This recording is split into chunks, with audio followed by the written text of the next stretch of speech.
Hi, it's Ann. It's nice to be talking with you. Nice to connect. There is so much going on, isn't there? The climate, the election, racial injustice, the pandemic. So many things to stress and worry about. Do you ever want to just dive into a hole and pull it in after you? That's how I feel sometimes, like, stop, could I just have a break from it all? And to be perfectly honest, that's when I find myself in front of the TV, escaping into a world where people wear beautiful clothes and get themselves into terrible messes that they manage to get out of 45 minutes later. Hey, but you know what? I've noticed something. Those times when I want to escape into another world, they don't come randomly. I've learned that the urge to escape is a signal from inside myself. It's a signal that something in me needs attention. And if I can stay aware enough to get that signal, I can often discover what's really bothering me and address it, and my urge to escape calms down. What happened to my student Jamila is a perfect example of this.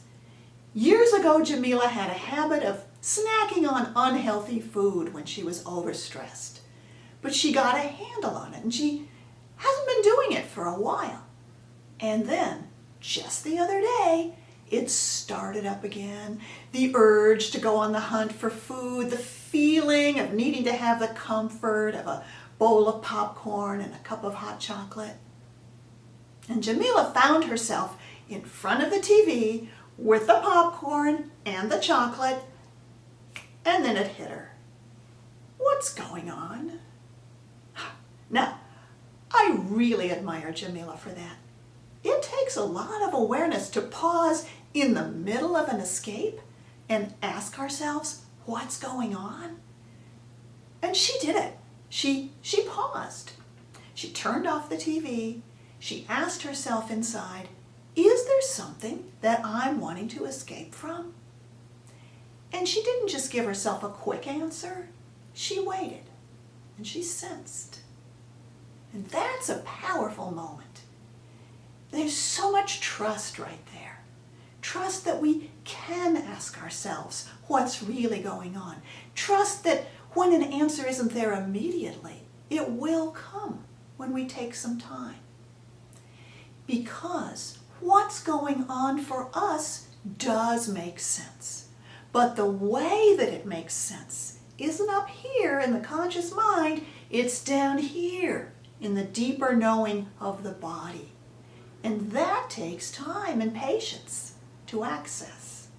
So, what happened when Jamila took that time? Well, she realized that there was something she'd been procrastinating on. She'd been avoiding getting started on a video course on healing trauma. Okay, now, I like to teach people 3 little words. These are the most remarkable words for moving away from being overstressed and into a compassionate relationship with ourselves. And the 3 little words are something in me. So Jamila said to herself, something in me is avoiding getting started on that course.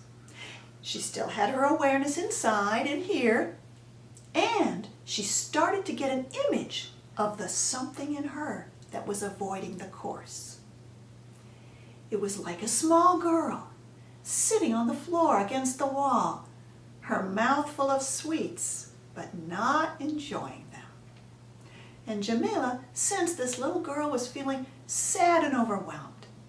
And she said hello to the little girl, the younger version of herself. Hello, I know you're there, and I sense how sad and overwhelmed you're feeling. See, an inner relationship was being formed. Using the language of something in me allowed Jamila to get an image of the something in her that was feeling sad and overwhelmed.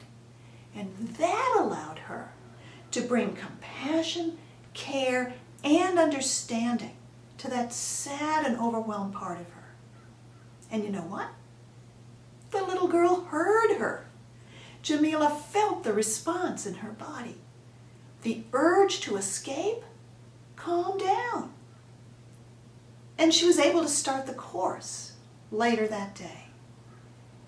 And this is what I love.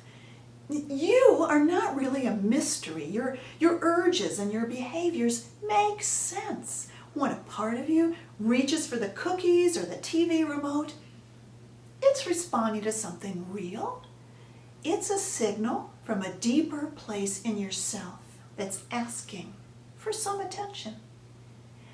And there's a way to give it that attention. I just want to underline the 3 important things that Jamila did. She noticed something was off, so she paused. She used the language of something in me to acknowledge a part of her that was avoiding, and she waited. And when she became aware of that inner part of her, she treated it with kindness and patience. So simple, so powerful, so beautiful. Do you want more of my tips for calm in the midst of stress? There's a link below this video for my free e-course, Get Bigger Than What's Bugging You. And in 5 simple lessons, you'll be well on your way to responding differently to the triggers of life. And here's to you, having a more peaceful life.